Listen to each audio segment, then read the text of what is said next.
रूमी ने एक चातर औरत की बात लिखी है, कहते हैं बड़ी तेज थी, रोना भी आता था, हंसना भी आता था, उसे मुस्कुराना भी आता था और अफसुर्दा रहना भी आता था, सारे रंग का खामद बड़ा नफीस आदमी था, शरीफ आदमी था। उसने मकर किया, धोखा किया। पहले उस औरत ने उसको माँ बाप से काटा, फिर भाइयों से काटा, फिर रिश्तेदारों से काटा, फिर अकेली रहने लगी। अब तन्हा रहने लगी तो धोखे और मकर से बात, जो धोखा देता है ना, उसके मिजाज में धोखा शामिल होता है। उसको फरेब से झूठ रच बस जाता है, फिर जब तक झूठ ना बोले उसे सुकून नसीब नहीं होता। ये धोखा मिजाज का हिस्सा बन जाता है। इसको हमारे सूफिया रूहानी बीमारी कहते हैं। कहते हैं ये लग जाती है तो सच से इतनी लज्जत नहीं आती माज अल्लाह जितनी लोगों को झूठ से आती है। ये लग जाती है, ये रूहानी मर्ज है जो फिर इंसान बाज नहीं आता। रोज धोखा देती, रोज धोखा देती। और मुल्ला रूमी कहते हैं कभी बड़े बड़े धोखे छुप जाते हैं, अल्लाह मौका देता है, और छोटे छोटे धोखों से आदमी के राज निकलने लगते हैं, वो रुसवा हो जाता है। बड़े बड़े धोखे दिए, खामद को पता न चला, लेकिन रब करीम ने अब उसे सजा देने का इरादा फरमाया। किलो गोश्त लाया खामद, कहने लगा इसे पकाओ, इसे पकाओ, अच्छी तरह पकाना, भून कर पकाना,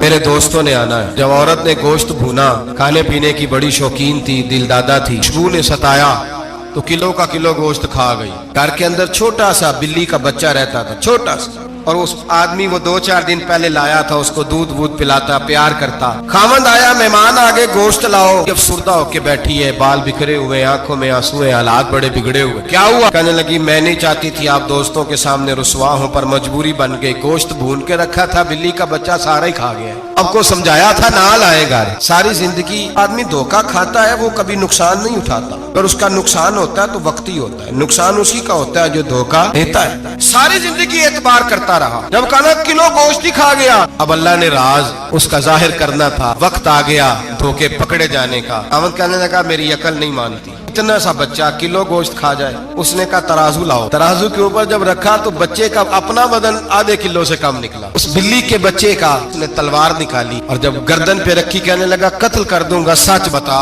लगी बस मैं खा गई। वो वाला भी मामला बता, मेरी अम्मा पे इल्जाम लगा। कहने लगी वो भी तेरी माँ की गलती नहीं थी, वो भी मेरा गुनाह था। वो जो तूने मेरी भाभी के बारे में जुमला कहा, वो भी उसकी गलती नहीं थी, मैंने इल्जाम लगाया। वो हालात खटने लगे। वो औरत तो कल तक दुनिया को बताती थी कि मुझसे ज्यादा तेज कोई नहीं, देख लो मैं किस अंदाज में राज कर रही हूँ। ना रूमी कहते हैं 3 दुर्रे बरसे, 3 दुर्रे, और वो दुर्रे क्या थे? तलाक, तलाक और तलाक। ये 3 दुर्रे बरसे। न घर वाली रही, न शौहर वाली रही, न राज वाली रही। बाहर निकली, दरवेश के पास गई, कहने लगे हुजूर ये सजा क्यों मिली? फरमाने लगे जो धोखा देने वाला होता है वो जिंदगी में रुसवा होता है, वो आखिरत में अजाब का शिकार होता है। जिंदगी उसके लिए बोझ बनती है। बहुत ज्यादा माल सराहने रख के सोता है, पर सुकून उसे नसीब नहीं होता। नींद उसके हिस्से में, धोखा न दे, फरेब न करे। हमारे यहाँ तो सरकारी मुलाजमों का ये हाल कि 9-9 दफा नानी फौत होती है, 11-11 दफा दादे का जनाजा होता है, और कई 100 दफा हालात बिगड़ते हैं। छोटी छोटी बातों पे लोग धोखा देते हैं, छोटी छोटी बात।